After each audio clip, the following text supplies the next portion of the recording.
Hello, welcome back to my channel, everyone. This week I am showcasing another comfy fall breakfast meal, and it's going to be oatmeal based. I know that it's pretty typical for the fall season, but I like to play it simple, y'all.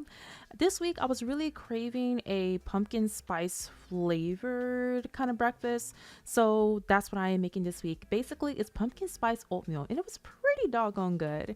As my flavoring, I pretty much just added in pumpkin spice. I know that they have the ratios and how to create your own, but I just use pumpkin spice actual seasoning that you can get at the grocery store already made. I did add in some actual allspice as well as cinnamon because I'm just really big on flavors. That's what I ended up doing. Make sure you always add salt, by the way. I know you're going to see me adding in a lot of salt here, but make sure you always add salt, even if it's a sweet meal. It helps intensify the flavor a lot more.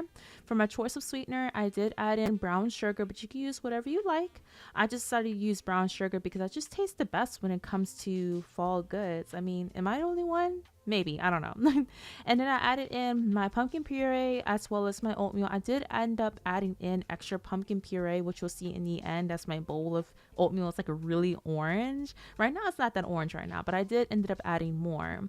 Now this oatmeal was a bit on the thicker side, so if you do want it a little bit thinner, then you just want to add in a little bit of extra liquid, which I will be sure to put the recipe card in the description box below. Right now my website is down at the time, so I'm really sorry about that, but for this recipe for sure I will be adding the recipe card in the description. You guys click on it and you can download the recipe for you guys self so you can try it this week. I did let this sit in the pot just a little bit longer than I expected it to sit in there.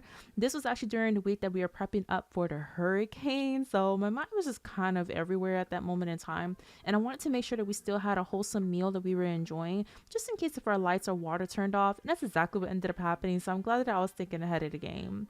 But as you can see here, I did end up adding just a little bit more extra liquid.